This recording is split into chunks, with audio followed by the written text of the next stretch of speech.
महाराष्ट्र के निकाय चुनावों में महायुति की प्रचंड जीत और अरुणाचल प्रदेश में भारतीय जनता पार्टी के शानदार प्रदर्शन को लेकर देश की राजनीति में हलचल तेज है।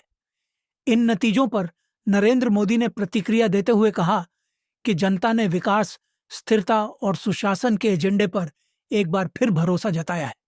उन्होंने कार्यकर्ताओं को बधाई देते हुए कहा कि यह जीत जमीनी स्तर पर किए गए संगठनात्मक कार्य और सरकार की नीतियों की स्वीकृति का परिणाम है। अरुणाचल में जिला परिषद और ग्राम पंचायत चुनावों में भारी बहुमत ने पूर्वोत्तर में भाजपा की स्थिति और मजबूत कर दी है। राष्ट्रपति की मंजूरी के बाद जी राम जी बिल कानून का रूप ले चुका है, जिससे ग्रामीण रोजगार व्यवस्था में बड़ा बदलाव देखने को मिलेगा। इस कानून के तहत मनरेगा का नाम बदलकर जी राम जी कर दिया गया है और अब मजदूरों को 100 के बजाय 125 दिन के रोजगार की गारंटी मिलेगी। भुगतान प्रक्रिया को अधिक पारदर्शी बनाने, तकनीक आधारित निगरानी और समय पर मजदूरी सुनिश्चित करने जैसे प्रावधान शामिल किए गए हैं। सरकार का दावा है कि इससे ग्रामीण अर्थव्यवस्था को मजबूती मिलेगी और पलायन पर भी असर पड़ेगा। दिल्ली में बांग्लादेश हाई कमीशन के बाहर हुए प्रदर्शन को लेकर भारत और बांग्लादेश के बीच कूटनीतिक बयानबाजी तेज हो गई है। भारत ने स्पष्ट किया है कि यह विरोध शांतिपूर्ण और सीमित था, जिसे बढ़ा चढ़ाकर पेश किया जा रहा है।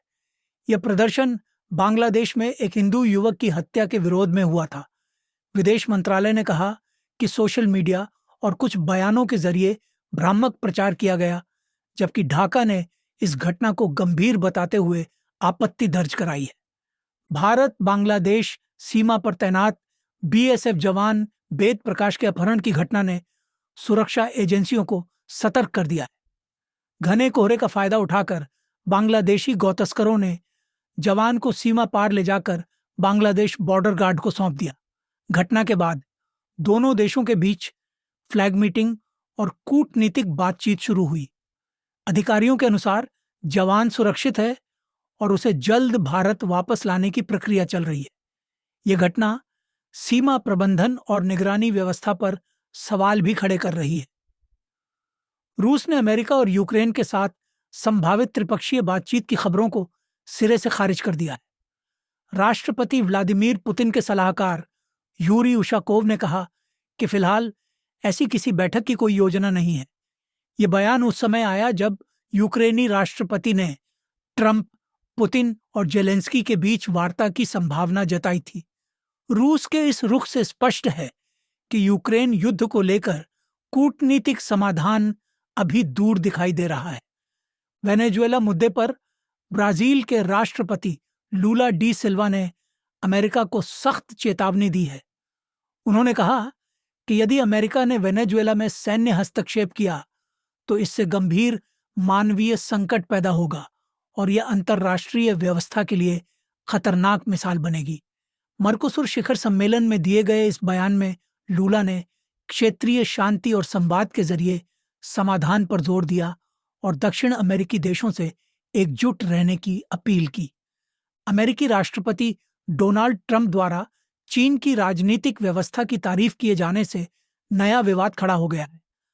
ट्रंप ने कहा कि चीन में फैसले तुरंत लागू हो जाते हैं क्योंकि वहां केवल राष्ट्रपति शी जिनपिंग का आदेश चलता है। इस बयान पर अमेरिका में विपक्षी दलों ने तीखी प्रतिक्रिया दी है और इसे लोकतांत्रिक मूल्यों के खिलाफ बताया है। आलोचकों का कहना है कि ऐसे बयान अधिनायकवादी सोच को बढ़ावा देते हैं और अमेरिका की लोकतांत्रिक छवि को नुकसान पहुंचाते हैं। दिल्ली से मुंबई जा रही एयर इंडिया की फ्लाइट AI 887 को तकनीकी खराबी के चलते इमरजेंसी लैंडिंग करनी पड़ी। टेक ऑफ के कुछ देर बाद ही विमान का एक इंजन बंद हो गया, जिसके बाद पायलट ने मानक सुरक्षा प्रक्रिया अपनाते हुए विमान को वापस दिल्ली उतारा। फ्लाइट में 335 यात्री सवार थे और सभी सुरक्षित हैं।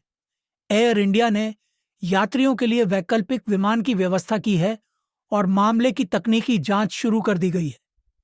आरएसएस प्रमुख राष्ट्रीय स्वयंसेवक संघ के सरसंघचालक मोहन भागवत ने लिव इन रिलेशनशिप पर टिप्पणी करते हुए इसे जिम्मेदारी की भावना से जुड़ा विषय बताया। उन्होंने कहा